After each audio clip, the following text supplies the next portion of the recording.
We are going to get going, and I am unbelievably excited. I am switching over to speaker view. I'm very excited to welcome everybody to another Conversations with Legends series. We do these twice a month, and we bring in just absolutely the best of the best. So before we get started, a little bit of housekeeping. So I want to give you guys a rundown on not only the format, because we do have some new members on this call, but also what we've got coming up. So today we've got Tony, but on April 12th, we have Jess Ekstrom. Jess is the founder of Headbands of Hope. She also wrote the bestseller, Chasing the Bright Side. I cannot wait for you guys to meet Jess. You're going to love her. On the 19th, we're going to be talking about our book club book from last month, which is Overcome by Jason Redman. Jason is one of the more prominent, well-known Navy SEALs out there. His story is incredible. If you did not read the book, still join us for the book club discussion. So Jason will be joining us on the 19th. And then our book for April is a New York Times bestseller by Kim Scott. It's called Radical Candor. It is one of my favorite books, and she's going to be joining us in May to talk about her book, Radical Candor. But Kim Scott is our book for April. So the format for these calls is we do about 30 minutes of Q&A with myself and Tony, and then we do about 30 minutes of Q&A with you guys. So all you need to do, you do not have to ask your question in the chat. Just put in the chat that you have a question. So everyone will get teed up. We are going to do something special today just to prime the pump a little bit. So the first person who has a question, who puts in the chat that they have a question, you're going to get either a black or a white, whoops, I mixed those up, People Over Everything mug, or you can get a copy of my fourth book, Standing Oak Tribute, and I'll sign it, and it's also signed by Brandi Chastain. And trust me, it's a lot cooler to have a book signed by Brandi Chastain than it is Scott McGregor. So drop your notification in the chat that you've got a question, and then I'll call on you when that time comes, and you can ask your question directly to Tony. So right now, he's Antonio Neves, but by the end of this, he's going to be Tony to everybody.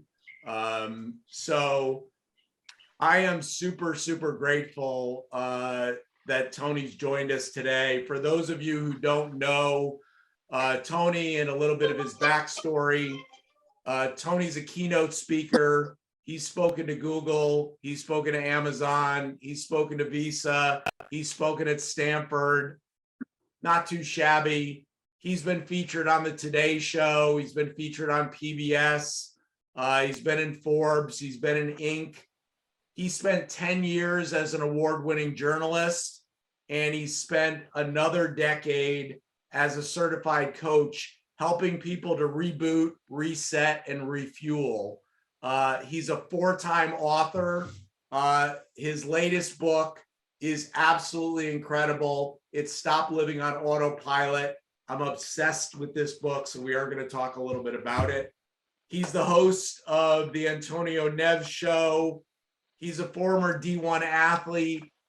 And if you don't hate him already, he also went to an Ivy League school. He got his master's from Columbia. So it's like, what hasn't he done? It's absolutely astounding. So Tony, welcome to the Talent Champions Council. Tony also happens to be a member of the Talent Champions Council. But Tony, thank you for joining us. Yeah, thank you for having me. And I got to just, a little caveat. Yeah, there's a Columbia Ivy League degree there, but I'm a first generation college student that went to Western Michigan University in good old Kalamazoo, Michigan. Broncos! Undergrad, there you go. And I didn't even know what an Ivy League school was until probably my junior year of college. Didn't know what an internship was my freshman year. By the way, I got to say something. You said something about this book right here. I had to grab from my bookshelf.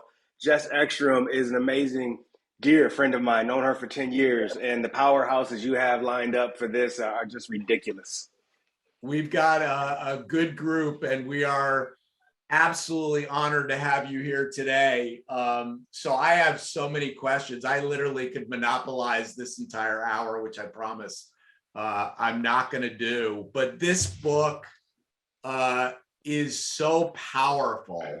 And so I've listened to tons of your podcasts, read the book cover to cover, and then dipped in some more.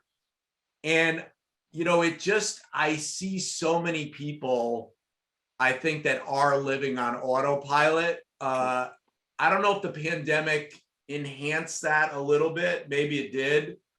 But talk to us a little bit about, what prompted you to write the book and why it's so dangerous to kind of live in that state of being just kind of on autopilot.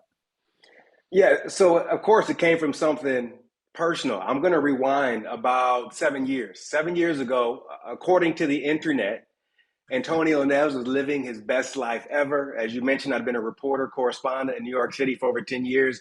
But then I found myself as a speaker, traveling all across the country and the world. I found myself with a few books published. I found myself, quote unquote, successful. I found myself married with newborn twins and with that white house with the white picket fence.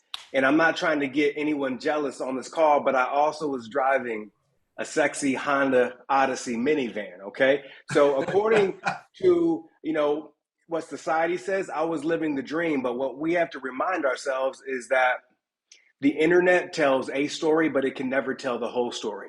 Yep. Those blue verified check marks you see on social media do not tell the whole story, because even though, according to the internet, I was living my best life ever, behind the scenes, Scott, my life was straight up a hot mess. As an entrepreneur, 5 years into my business, I was struggling to grow it and figure out how to do that. My wife and I only married a year. We're knee deep in marriage counseling, getting fired, straight up fired by marriage counselors. I was struggling to connect with my year-old twins. My parents got divorced when I was 6 years old. Between my mom and dad are a total of 6 different divorces. So I didn't know what it meant to be a father. From a health perspective, I was truly struggling. I found myself in the ER multiple times. I gained 30 pounds. I'm a former D1 athlete, track and field guy. I gained over 30 pounds of weight, and I grew this big beard to hide the weight gain. Hey, everyone, quick tip. The beard does not hide weight gain, just if you're curious. But even more curious, I found myself doing something I never thought I would do, Scott. I became a secret cigarette smoker. One day I was in an alley in Santa Monica, California, and I was smoking a cigarette. And a guy came up to me who I perceived to be a homeless man. He asked me if he could borrow a cigarette. He looked like he had seen many better days. I gave him a cigarette. We start talking like smokers do. And then he says, "Yo, what's that green glove on your hand? Why are you wearing that green glove?" And I was like, "Oh, this green gardening glove I'm wearing on my hand, I wear this so my wife doesn't smell the stench of smoke on my hand. She doesn't know that I smoke." And then this guy looked at me as if our roles were reversed. Now I was homeless, as if he was looking sorry for me. And Scott, he said some words that changed my life forever. He said, "Hey, man, you need to figure that out." Yeah. You can figure out what word was in there. You need to figure that out. And that was one of those moments when I was reminded that sometimes angels can show up in the most random places in our lives. That Uber driver, that ride service driver, that barista, that person at the grocery store, that person on the plane, you name it. And that set me on the trajectory to stop living on autopilot. As I wind down and land this long answer, one thing I realized was that the kid that had moved to New York City with less than $1,000 in his bank account with goals of breaking into the television industry, that dude no longer existed. The guy who was bold, who was courageous, who was going for it.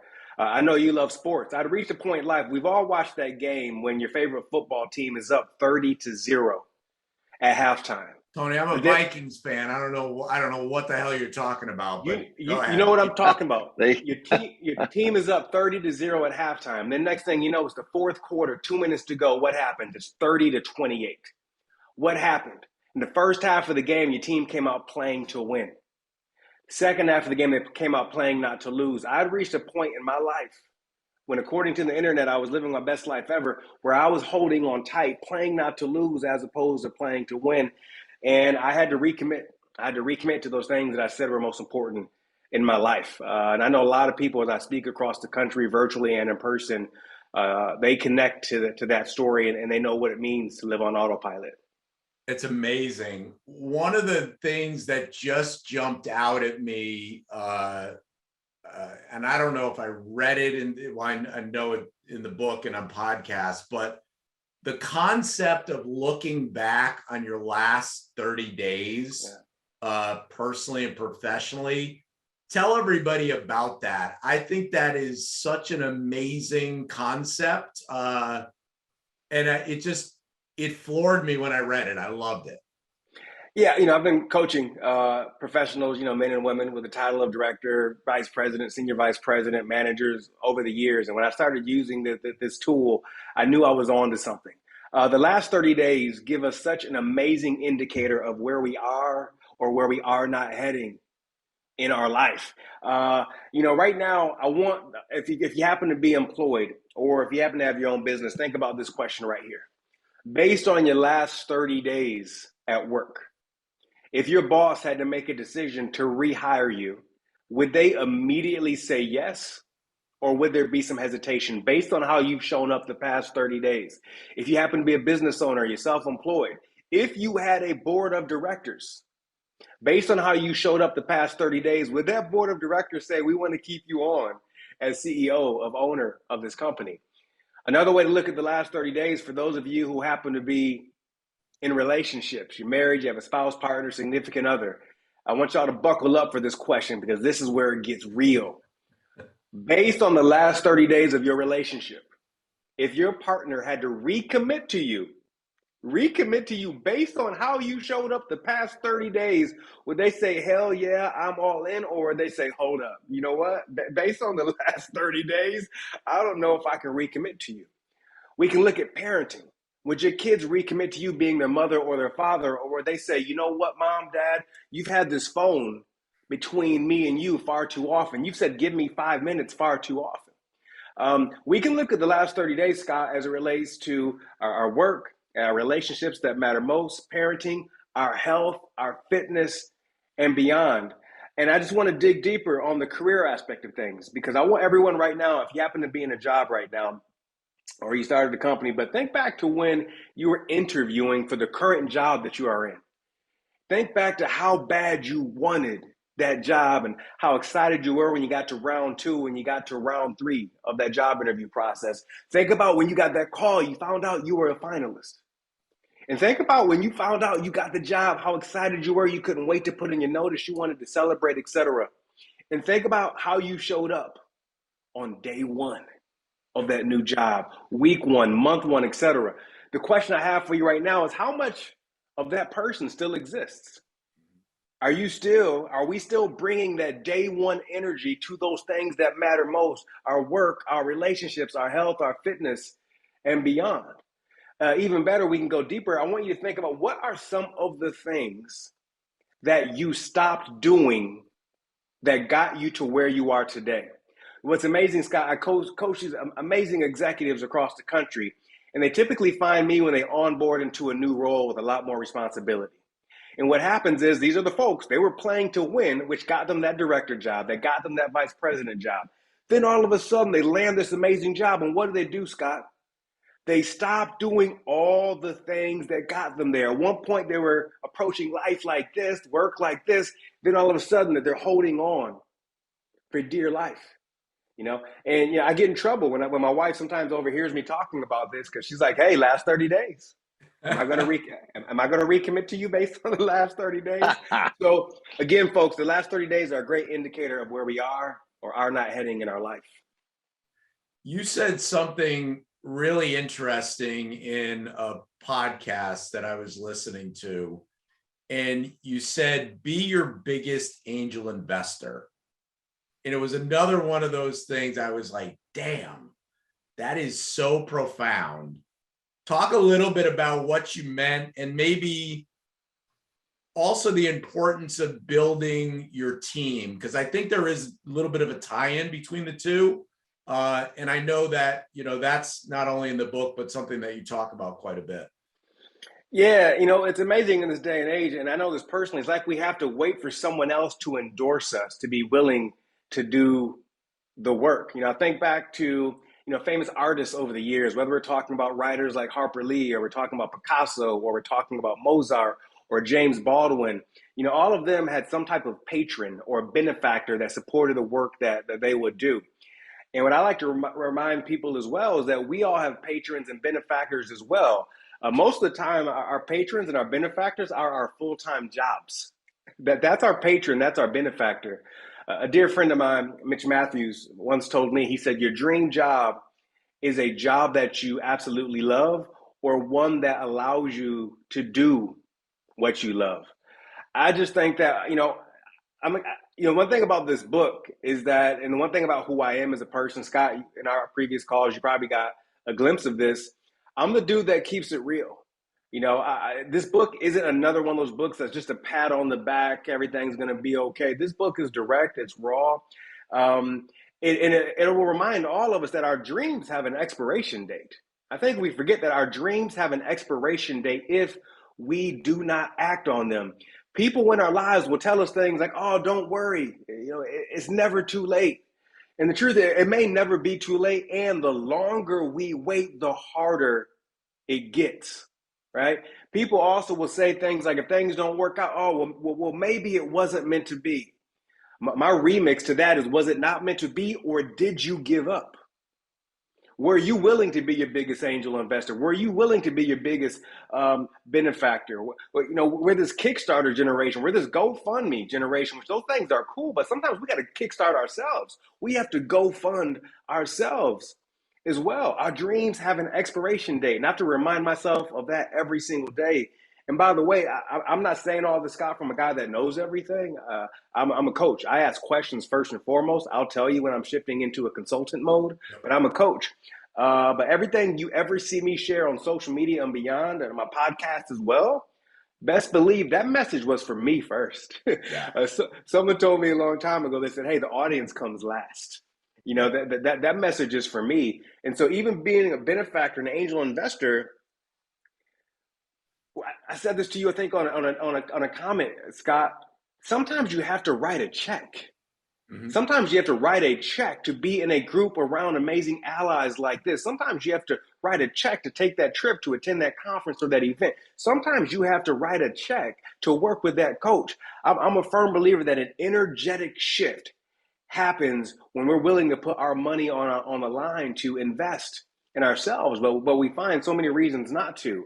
I'm not naive. I know inflation is real. I live in Los Angeles, California. In my neighborhood, gas is $6.89 a gallon. So I get that things are real for people.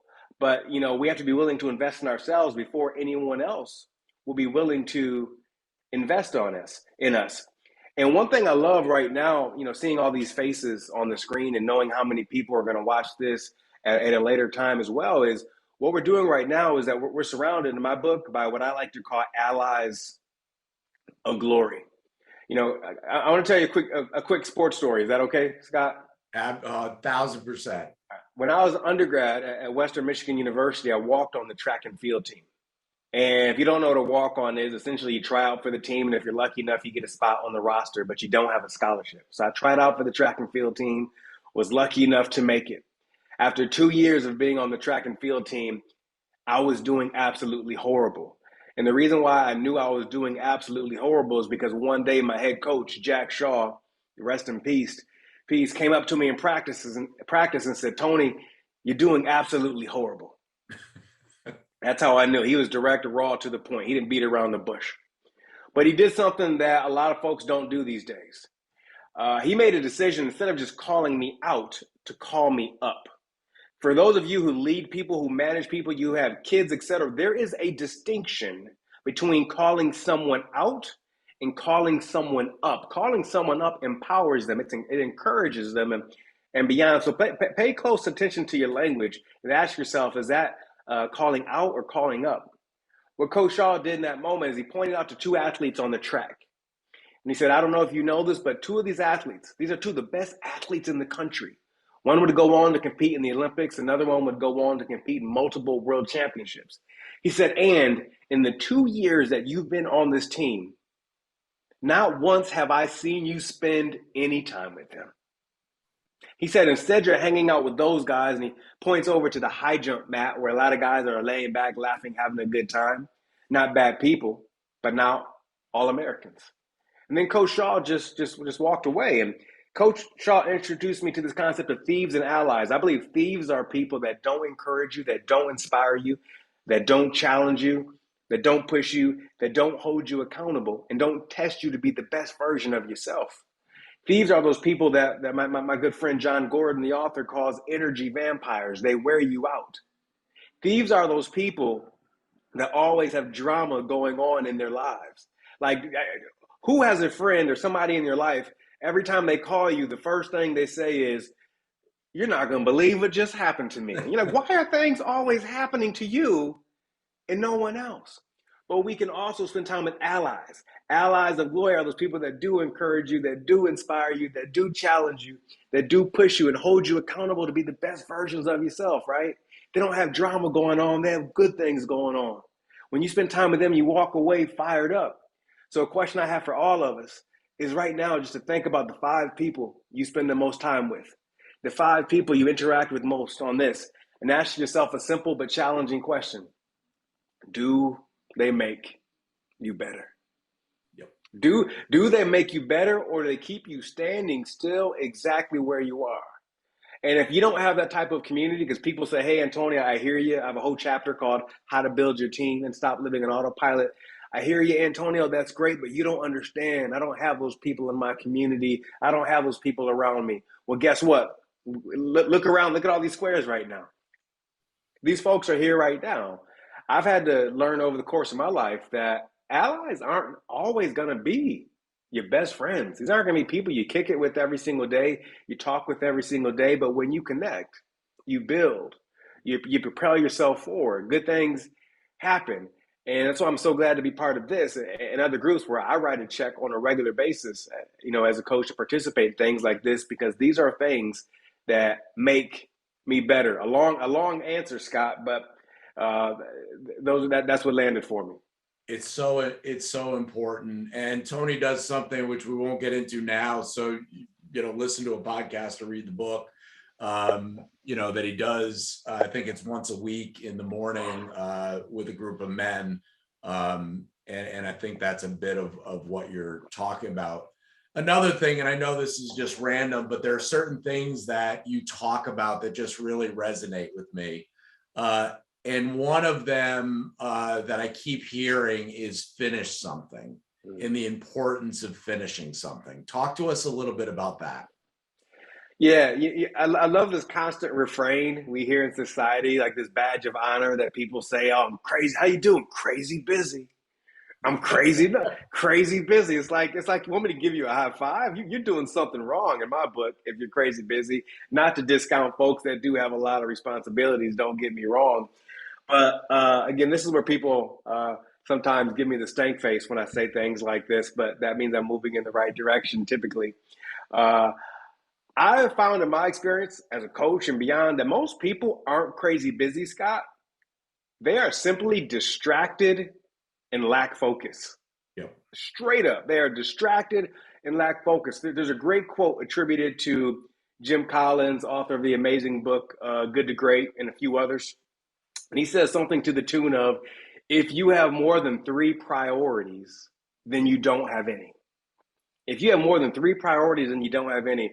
I go into so many organizations to consult and to do keynotes, to group coaching programs, you name it. And whenever I see a leader in front of the team, they're saying something like, hey, here's our 9 priorities for the second quarter. I'm like, that's not going to happen. I don't, I'll tell him or her afterwards. I'm like, that's not going to happen. Folks aren't going to be committed. So what I find is that our lives in many ways are like a computer operating system. We have so many apps that are running in our personal life, in our business life, with our volunteering, with church, all these different things. And as we all know, if you have a lot of apps running at the same time, what happens? That processing speed slows down, that RAM slows down. In worst case scenario, it can lead to a crash. And we've witnessed some of those crashes. And I think the past 2 years have kind of fast forwarded some of those crashes for a lot of people. So my challenge for all of us right here is one, to identify, get a piece of paper after this. I do this exercise in the book and identify all of your open apps. You have far more open than you think you do. And then to spend some time identifying which ones would you consider absolutely essential, like they can't go away, and which ones can be minimized or closed for the time being. And then I want you to get aggressive and start finishing things, because we have Project A 20% complete, Project B 32% complete, Project D 92% complete, but nothing's getting done. You know, we can look at positive psychology, and a key component of positive psychology and the research coming out of the University of Pennsylvania, and you can read a book like Grit or Flourishing. They talk about how one of the major components of positive psychology is achievement. Yep. Ongoing completing, ongoing finishing things. And so what I've come to find is that when we regularly finish things, large or small, it creates momentum in our lives. Not only creates momentum, but it also increases our happiness and it increases our well-being. But because of FOMO, folks don't, they very rarely want to commit to one thing and finish it. But that's my challenge for all of us, is to regularly finish something, regularly press publish on something, and it works like compound interest. Like, what can happen over the course of the next 30 days, even if you just dedicate 30 minutes a day to something? I don't have time. Do you have 30 minutes?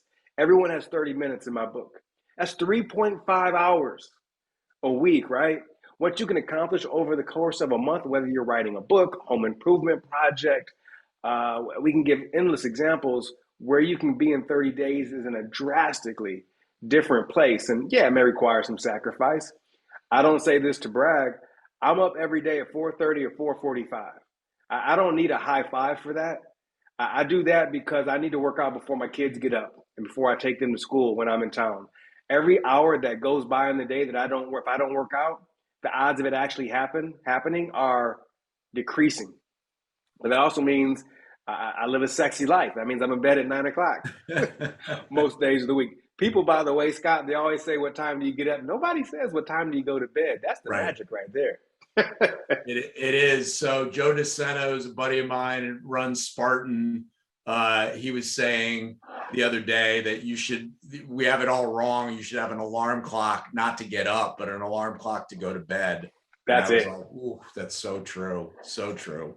But those little wins make such a difference. And it reminds me of, Admiral McCraven gave that commencement speech at the University of Texas and talked about make your bed. Yeah. And if anyone has never seen that, Google it and watch Admiral McCraven and the make your bed speech. But it's a lot of what Tony's talking about, and it makes a profound difference. And he's not lying. He is up at the crack of dawn, because I put something out this morning and Tony responds, and I know it's like, 5 o'clock in the morning his time. And he tells me he's doing yoga, getting ready for to come on with us today. So he is the real deal. I could talk to you for hours, but that would be selfish of me. And I'm not a selfish guy. So I know we've got people that want to ask you questions.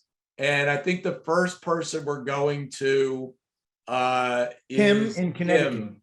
Yeah. Oh, you got this? I got you. You got 4 questions so far. Tim in Connecticut is the first one, but I'm not sure if he was kidding because he wanted a coffee mug. Could be. I'll hand deliver it to him. All right, Randy Ostro's got it. Questions. Tony, thank you very much for coming on board. This has been tremendous, and I can't wait to get in to read some more of your stuff. The question that came to mind was when you were describing your background, and when you got to a point where you were doing things that you were hiding. What was, and I know you had met the homeless person, the homeless angel. What was the jolt that moved you to action from getting off of that thing and actually, the jolt that got you to move to recommit? Yeah, one, literally that moment with that man on the street was part of that. That was huge. Another jolt was, when my wife found some cigarettes one day in my vehicle, and I was so embarrassed and I was so ashamed. And it's crazy because I thought, man, I'm even getting a little emotional thinking about it. I thought in that moment she was gonna be so mad and angry, but she was actually more concerned. She's like, "Are you really that stressed? Are you really is that anxiety that high?" And I was like, "Yeah." So just even her, how she didn't say it was cool, but she came at me with compassion. Gaining those 30 pounds of weight was no fun. As a guy that loves to be in shape, that loves to feel good in his body, that knows what it feels like to operate, at a high capacity physically. Yeah. I found myself, because I wasn't taking care of myself physically, in the ER multiple times. Getting some MRIs and scans and things that weren't I didn't plan on anticipating happening. I was fortunate in something Scott alluded to earlier. I have a group of guys I meet with every Thursday here when I'm in LA. We call it Man Morning. And these are primarily all business owners. We all have different backgrounds. Some married, some not married, etc. But these are men that took me to task. Again, they called me up, not out. And so having that encouragement. And, last thing I'll say to your question is, I'm also a firm believer in this. I had to recommit to what was most important. In society nowadays, we talk so much about the word commitment. One thing we don't talk about enough is recommitment. Yeah. Every single day, we have to recommit to what's most important in our life. We have to recommit to those things that we signed up for. We have to recommit to those things that we agreed to do. And for me, integrity is keeping your agreement or changing an agreement that no longer works for you. The truth of the matter is, and this book is blunt. The truth of the matter, here's what I know, man. No one owes me anything, but I owe myself absolutely everything, right? I know people care about me, my wife, my kids, my mom, and others. People care about me, and no one can care more about my life than I do. Yeah. And I got to the point where I thought that the best thing to happen to me was behind me instead of in front of me. And that's not a fun place to be, because we know so many folks who talk about the best thing to happen. Oh, college, best years of my life. Buying a house, best year of my life. Having kids, best thing that ever happened to me. Those things are great, but if the best things that happen to us are behind us, I think something's wrong. That means we haven't been intentional about how we're living, about how we're moving forward. And we can find ourselves on living on autopilot. So it was a variety of things that were building up over time. Life is fascinating in that it can be like shaking up a carbonated beverage. and if you don't if you don't slowly open that bad boy over time, whether it be with therapy, working with a coach, taking care of yourself, it typically explodes at the wrong time when you're wearing all white at a public event. So my suggestion for all of us is not to get to that point. I was fortunate that I didn't have that type of explosion, if you will. But it's still, a lot of folks are at this place that will tell me, I'm not as happy as I look on Facebook, Antonio. I don't feel as successful as my title demonstrates on LinkedIn. So a long answer, but I hope that was helpful. No, I really appreciate that. And thanks for sharing. I think that's the tipping point to moving in the right direction, is coming to that crossroads and making that recommitment. So thank you. Yeah. And last thing I'll say, and I'm glad we're doing it in this setting right here, is don't do it alone. Prior to the pandemic, there was an epidemic of loneliness. We tend to isolate when things aren't going well, and that's when we need to connect, and that's when we need to collaborate. And I definitely isolated, and I have some awesome people in my life. That Jess Ekstrom, who's going to be a guest on here soon, who's one of those people. If I disappear for a few days, they're calling like, "Oh, I know when you disappear, you might be in a funk. Let me check in on you." So you have good people like that in your life.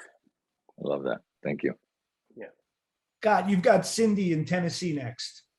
Cindy, our newest member to TCC, welcome. Thank you. First and foremost, Antonio, already you have changed my life just in so many ways. I resonated with 100% of everything that you had to say. And I cannot wait to grab my book. So that's going to be as soon as we close out here. I'll be going. It's on Amazon, I imagine. So definitely a game changer. You mentioned another one of my favorites, John Gordon and the Energy Bus. He was another, and I resonated with that as well. But so there's so many things. I would love to sit here and talk to you for an hour. I'll just real quick, a couple things. One is you are a coach and you take clients, correct? Still? Yes. Okay. Two, do you have a coach of your own or do you only use your man's group? I'm blown away by how many coaches don't have coaches. I have a couple of coaches that I work with that I pay hefty sums to every single month. So 100%, I have a coach. All right. And it's funny. I haven't been on LinkedIn that long. And the number one thing I learned from LinkedIn is to invest in yourself.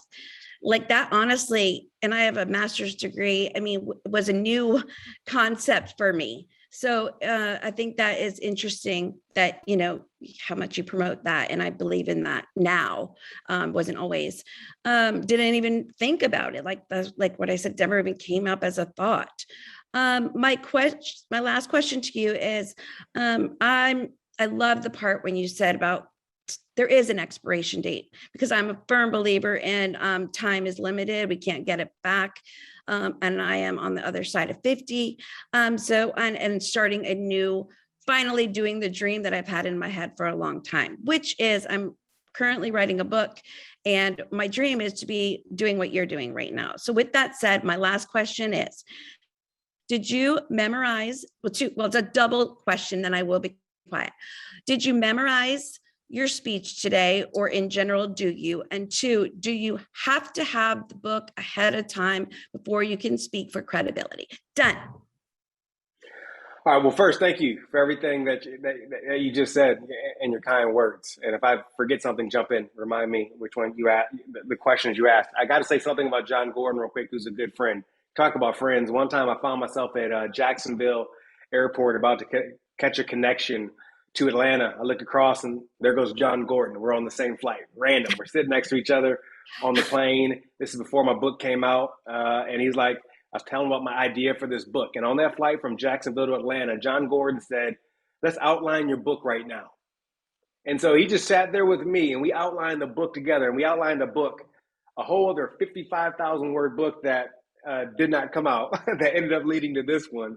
So by the way, if anyone's writing something, just know that sometimes your first thing won't be the one that comes out, but the work that you invested into it leads to the next thing. Don't discount the work on something that may never see the light of day. That there's amazing art in that. The question regarding, do you need a book before credibility? Going back to investing in yourself. Prior to having a book deal, with a major book deal with Penguin Random House for Stop Living on Autopilot, I self-published 3 different books. First one starting back in 2010. So I was willing to invest in myself prior to a publishing house being willing to invest in me. That was a strategic decision because I wanted to sell books when I had my speaking engagements, and it is cool to have something to point to as well. But to be clear, I was speaking prior to having a book. Does it add something? Yes. Necessary? No. Regarding memorizing, these days I don't memorize. I'll give you an example. When I give a 60-minute keynote, I have a signature keynote that I deliver called Find the Edge. And the content's pretty consistent in that keynote. What's amazing about that is if you see me speak over the course of 3 straight days and deliver the same keynote, you're going to feel like you got 3 different keynotes, even though for me, the core is there. I'm at a point in my career after speaking for over 10 years, and I get in front of crowds of 5,000 people, sometimes crowds in front of 300, that I can adjust where the audience is in real time. And I know when I need to shift, this story is going to work, this story isn't going to work. I need to go to these archives, pull that out. The spirit is taking me somewhere else. I'm going to go there. I'm fine-tuned enough and, a pro at what I do, that if I get off of an exit, I know how to get back on. That's what pro speakers can do. And early in my career when I was speaking, I'd get off on an exit and I'd end up lost at a gas station asking the gas station attendant for directions. Regarding questions today that Scott asked me, listen, I have stories in my head. No, you're not getting canned responses from me. You probably saw some tears show up a little while ago when I referenced my wife. This is real. Have I shared some of these stories before? 100%. At the end of the day, I'm a storyteller. But I want to be clear that I am in this moment when I'm telling whatever story that I'm sharing. Do I have an arsenal, a library of a lot of stories and of anecdotes I can share? 100%. But I'm present in this moment 100%. Just for everybody to know, so when we do these, I never tell anybody other than what time to show up. I don't tell them what I'm going to ask them. Right. In many cases, I don't even know what I'm going to ask them until I'm kind of in the moment, and I've consumed so much of their content, or some people I've just known them for so long that it tends to be more conversational. So everything today, with Tony or with anybody is very, very organic. Yeah, there's no agenda. And I'll say, if I'm going on the Today Show or a talk show, there's an agenda. Right. Because I have three things, no matter what they ask me, just like a politician, I have three things I got to get out before that 5-minute or 4-minute segment's done. So they have their agenda. And Tony Neves, we can talk about Tony, has his agenda as well, but no agenda here today. One thing that you said too that's so powerful is, and Jesse Itzler says this all the time, be where your feet are. And what he means by that, and when he spoke to us, this is a long, long time ago, he was so invested in that conversation. But he said, when we're done, like, I'm never going to think about this again. And he wasn't trying to be mean, but he was like, but right now I am 1000% here with, whatever we had, 30, 40 people. And this is a guy that speaks to, 5,000, 10,000 people. I got to share this real quick, Scott. It makes me think about, there's this great opening to an article in GQ magazine about Brad Pitt. And I'm going to paraphrase this. It says something to the tune of, no matter how many, this is a guy who's interviewed Brad Pitt a lot over the years. Yep. And it said, no matter how many times you've met Brad Pitt, every time he meets you, it's for the very first time. Because he has to Jesse's point, he has to let that go after that interview. He can't hold on to that throughout the day. I love it. Love it. Let's do the next question. So. Yeah, I was just going to say, Scott, you have Howard K. in Florida, a dear friend and a mentor to me. So Howard, fire away. Antonio, terrific talk so far. Everything resonates with me. One thing just that Cindy had mentioned that I, subscribe to so much and was taught by my father was invest in yourself, because it really gives you the freedom to do whatever it is you want. And I think people see when you invest in yourself, they just may invest with you ultimately. But beyond that, my question comes back to the calling you out or calling you up. Many of us on this Zoom today are older. When I say older, 50 plus. And I think we were raised by a different generation than what exists today. If I go back to my father, and we were in a family business, he's no longer alive, but he was my mentor. And it was raw, it was emotional. If you were wrong, you were called out. But we all had a sense of enough responsibility that we knew why we were being called out. Either we didn't use all of the resources that we knew we had, maybe we were a little bit lazy about whatever it was. And it gave me a great sense of responsibility and importance that I had to do whatever it took so that I was never going to be called out on something because I recognized it was my problem. Yet today I find there's this sensitivity, forget amongst the younger generation, it just seems in society, you're now not allowed to like harp on somebody's mistakes or show them these things. And as a manager, if running my own company, I know if I get impatient as I get older, I'm more impatient. And I don't think in terms of calling you out or calling you up. I'm going to tell you what all the things that you could have done were, and then show you why this will elevate you and it's so important and all, but yet I might be harsh. So my question to you is, how do you define that differential? And why do we have to be so sensitive when you're kowtowing to the person that you know damn well didn't really put it all in there? Yeah, I'm sure you're preaching to a lot of people right now. To be clear, as the way you described your father, Al Neves, my dad, very much the same way, factory worker his whole life, first generation American, very much the exact same way. A couple of things. One, I'm a firm believer that clear and direct communication is not a crime. I'm gonna say that clear and direct communication is not a crime. It's not a bad thing. And prior to that, one thing I think we all have to do, especially if you're leaders, if you're managers, if you have a family, et cetera, if you are in a position of leading, is one, think about what is the end result that you want. We can't lose sight of, and as I talk to coach managers, I always ask first and foremost, what is the result that you're going for? And most people aren't always clear with that answer.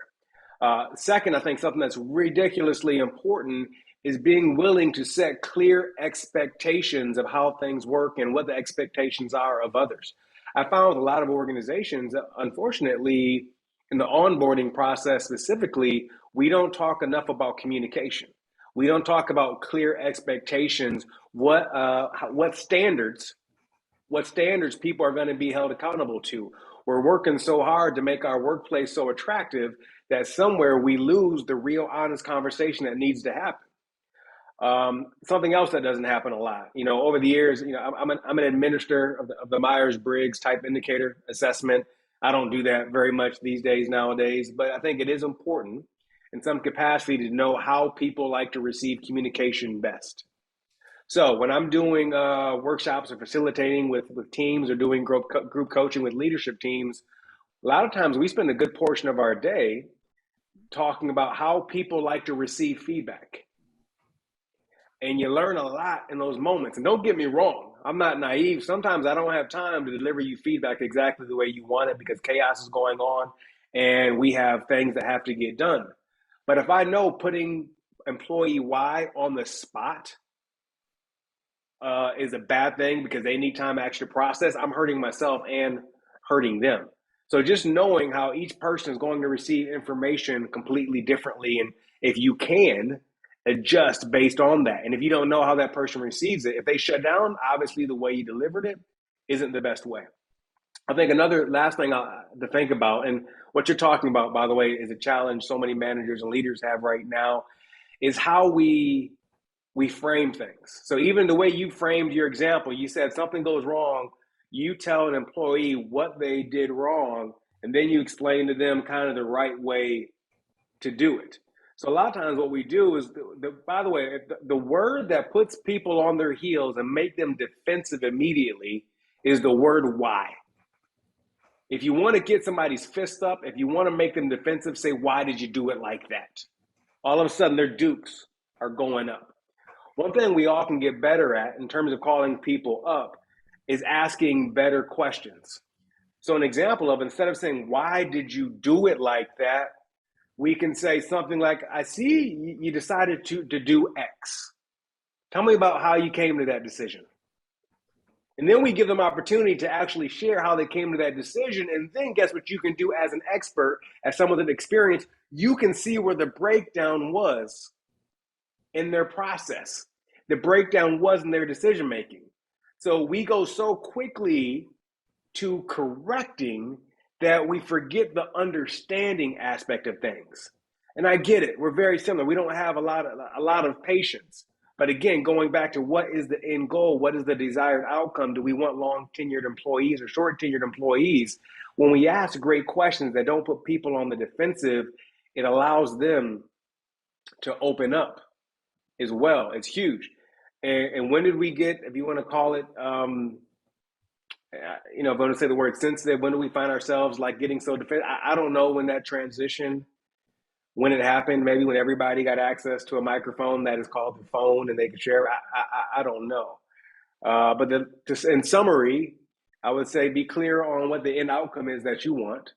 make sure we're on a regular basis establishing clear expectations and clear standards. Most people don't have those. And three, just asking better questions that don't put people on the defensive. I as a coach, if I ever shift to telling someone what to do, it's my duty as a coach to say, "Hey, Coach Tony just left the room. Consultant Tony just showed up. I'm going to give you explicit instructions of what to do." But my job, I think probably your job as a lot of managers and leaders, are to ask more questions and ask great questions. I hope that's helpful, Howard. Excellent. Thank you. Scott. It's such a great tie-in, and this is why everybody's got to read this book, Radical Candor. Be a kick-ass boss without losing your humanity. This is really what Howard was talking about. And another thing I was thinking is sometimes people that don't know a lot about the Talent Champions Council, they'll say, well, why do you bring pro athletes and why do you bring people from the military in? Because in the military and in pro athletics, expectations are very clear. Everybody knows what they're supposed to do and what the end result is supposed to be. And I think we can learn so many powerful lessons from, our folks in the military and in pro athletics. So Scott, I was going to tell you, it looks like we have about 7 minutes left. We have Doug, also in South Florida, Doug Skoke, and then Tom Doherty might be the last one for the hour. I'm not sure, but go ahead. Go for it. Thanks, Randy. And thanks, Tony. And I echo the sentiments of everybody else. I mean, crazy impressive. And in particular, I think your active listening skills are completely off the charts, because when I was listening to Cindy's energy and enthusiasm, which we probably all shared, but don't have the gift of just being fire, you tracked exactly with every single question that she asked, sometimes in rapid fire succession. And as somebody who tries to hone their own active listening skills, I was absolutely blown away with how you tackled that. That was incredibly impressive and only underscores the point that you made and Scott just made earlier with that quote about sort of planting your feet where you are and being present moment. It's the only way you can accomplish that. So kudos to you. Question more specifically, just about, as I was looking at your background, sort of the red thread with journalism and then some of, your efforts in production and news and so forth. And then right from the start, you came out of the gates with just a sensational story, albeit emotional, about the smoking. And as somebody who is a great admirer of good storytelling and actually trying to better myself in that department as well in all areas of life, is there anything you can share with us, just high level, just one or two? What are the elements that make the great story, for you? Yeah, great question. Briefly regarding the active listening, I'm fortunate enough to spend so much time. I've interviewed hundreds of people, thousands over the years, names, Grammy, Oscar Award winners, former heads of state, people like John Kerry, top CEOs. I've interviewed everyone you can think of. What I learned as a journalist is that sometimes you only have a minute to make connection, to create some type of bond with that person, to earn their trust. Active listening is one of the ways that you can best do that. I want to be just transparent with you. I have great active listening skills, great connection skills with people, due to, frankly, a kind of a crazy upbringing, a bit unstable. I shared a bit in the book, but that led to me becoming very, very shy. And some shy people hide in corners. Other shy people actually run up to you and they learn all about you. So from a young age, I learned how to connect with people, so the attention wasn't on me. So I want to be clear, it came from a defense mechanism that I was able to harness into, my career as a journalist and beyond, and as a coach as well. It's a great skill set, but it'd be cool if it didn't come from pain. Isn't it amazing how some of our most amazing gifts come from pain?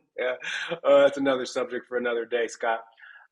Storytelling. I've been fortunate enough to learn from some amazing storytellers over the year. If there's two things that I'm a beast at that I could say out loud that I love to do is tell stories and ask questions. And there is an art to a great story.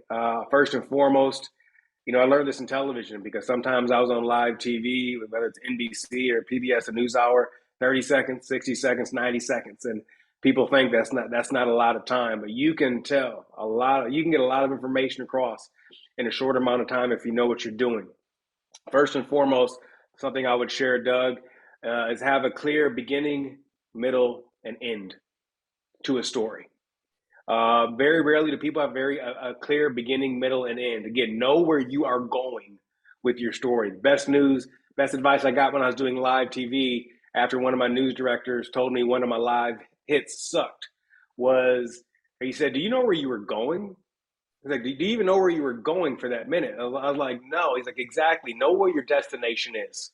So going back to something I mentioned earlier, it's like driving a car. If you know where you're going, the end place, even if you get off on an exit you didn't anticipate, you know where you're going, you can get back on. So beginning, middle, end.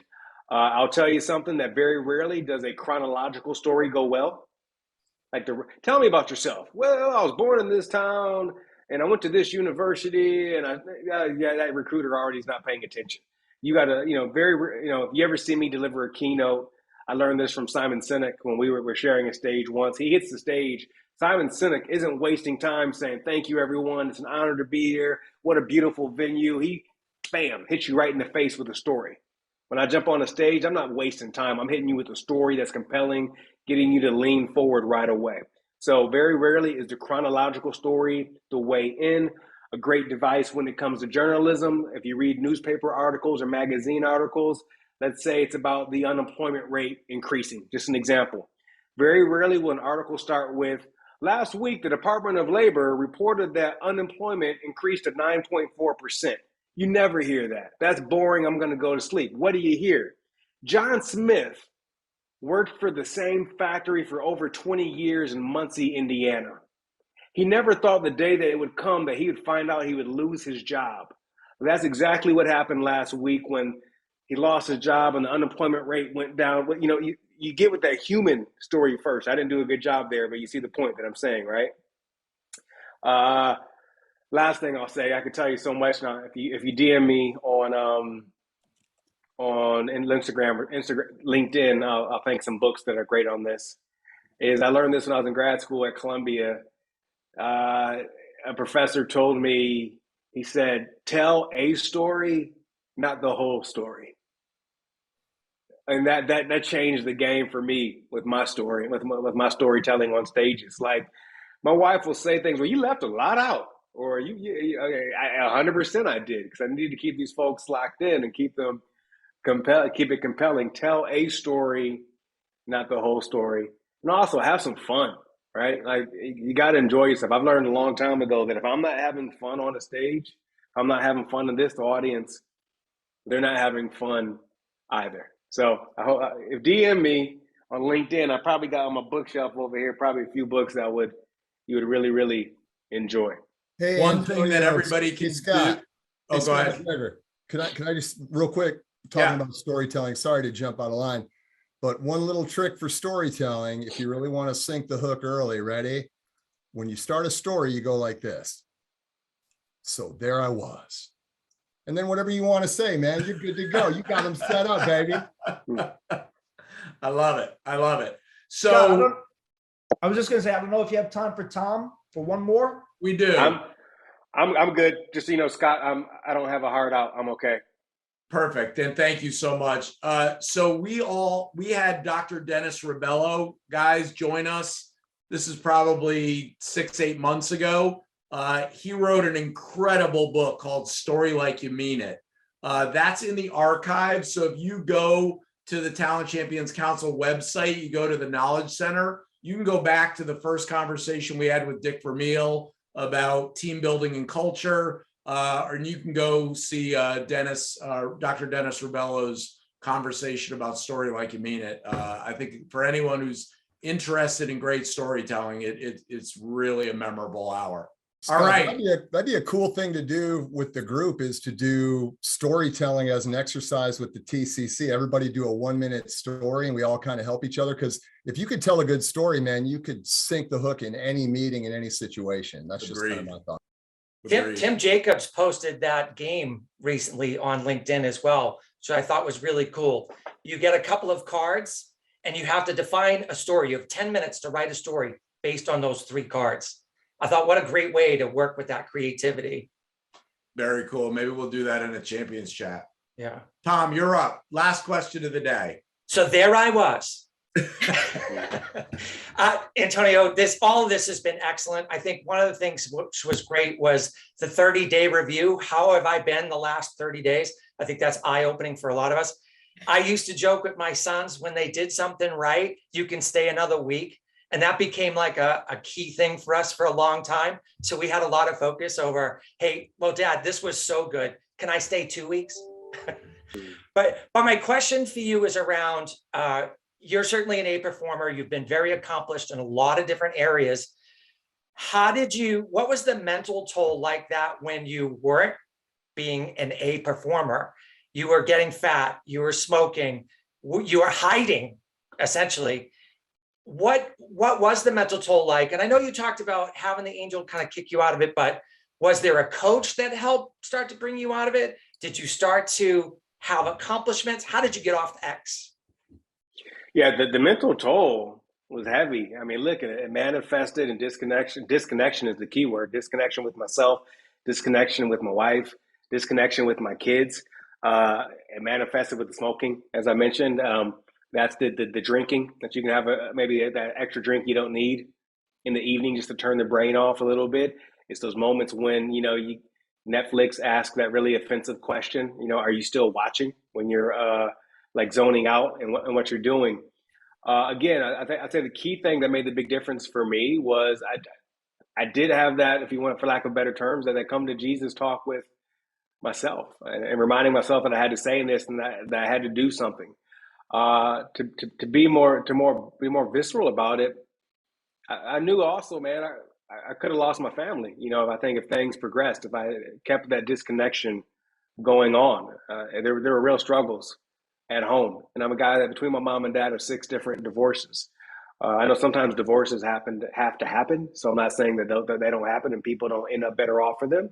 That's not what I wanted for my life. So I knew I had to make some changes to give my all, to know that I gave my all to that. I had to seek out, the allies to reach out beyond my men's group that I belong to. Yes, therapy as well, coaching as well. A big part of therapy for me, frankly, is working out and is sweating. And I had to get back committed to that. Funny enough, I could leave myself to my own devices and, do my own workouts in the garage or YouTube videos or something like that. I knew, here's a big one right here. Having somewhere to be changed my life. It's like when you have this meeting scheduled like at 9 a.m. Pacific, 12 noon, having something on your calendar that you're looking forward to that's scheduled is a game changer. So having those classes already on the calendar that I'm going to go to for the gym, having those meetups on the calendar, having those vacations on the calendar, et cetera, were really, really, really huge. Also, this was also at a time when my father, I was losing access to him because he has dementia. And he can no longer speak, he can no longer talk, he can no longer walk, can no longer feed himself. And he's in a nursing home, or, now, not just north of Nashville, Tennessee. And it got real for me because I was like, I'm Mr. Neves now. As silly as that sounds, like I'm Mr. Neves now in this family. And though my dad can no longer exist as he once did, a very, very proud man, as long as I'm alive, I'm an extension of him, on this planet. And I wanted to be an example, not just for him, but for myself, but also for these kids that I had as well. So I felt that responsibility, and I knew I needed to raise my standards. So there were so many outlets and so many people I asked for help. And I think that's just a great reminder and a good note to end on, is that people, they want to help us. And we must be willing to ask for that help. I think that's the key, right? We need to be able to not be afraid and ask for help. Two of the biggest reasons around suicide are loneliness and despair. That's Absolutely. because people don't ask for help. Yeah, and so to be willing to ask, people don't know that we need help, and hearing someone's voice is key. You know, last thing, there are 5 things I do every day that make a decision. I want everyone right now to think about, and this is a great note to end on. I want you to think about your great days, like really, really good days, and what typically happens on those great days. So for me, I've identified through tracking and through data the 5 things that happen when I have a good day. 1, I sweat. If I sweat, it's going to be a good day. 2, if I connect with someone, like actually hear their voice, it's going to make for a good day. 3, if I meditate, even just for 10 minutes, it leads to having a good day. 4, if I educate myself, listen to a podcast, listen to an audiobook, read 10 pages of a book, odds are it's going to be a good day. And 5, if I, what's number 5? Finish something. Like I can press send on something or whatever. If I do those 5 things every day, odds are it may not be the best day ever, but it's not going to be the worst day ever. When I track that on days that didn't go good, I was like, oh, I was missing 3 out of my 5. All things that are within my control. So I have this exercise in the book as well. So I challenge everyone to identify what are your 3 or 5 things that you know, if they happen every day, odds are it's going to lead to a good day, maybe even a great day. And I guarantee if you track that over the course of a week and you measure which days are good and bad, just put a smiley face over the good days, a sad face over the bad days, you will see a pattern of what you did not do. Great news. Again, once again, all this is within our control. And I didn't tell you I didn't say take a cold shower. I didn't say run a marathon. I said some very simple things that we all, have the power to do. Tony, this has been an absolute magical hour. And it goes by so fast. I always wish we had more time, but this was incredible. Cannot thank you enough for carving out time for us, for being a part of this community. And so as a community now of 500 plus people in 29 countries, what can we do to support you? Obviously, everybody connect with him on LinkedIn, follow him on Instagram, buy his book, listen to his podcast. But what else can we do as a community to support you? Recommit. What you can do is recommit. Recommit to what's most important in your life. I can tell you to go visit my website, podcast, books, all that stuff's cool. I appreciate that. But I think the biggest thing we can do for each other, for society as a whole, is recommit. Be the example.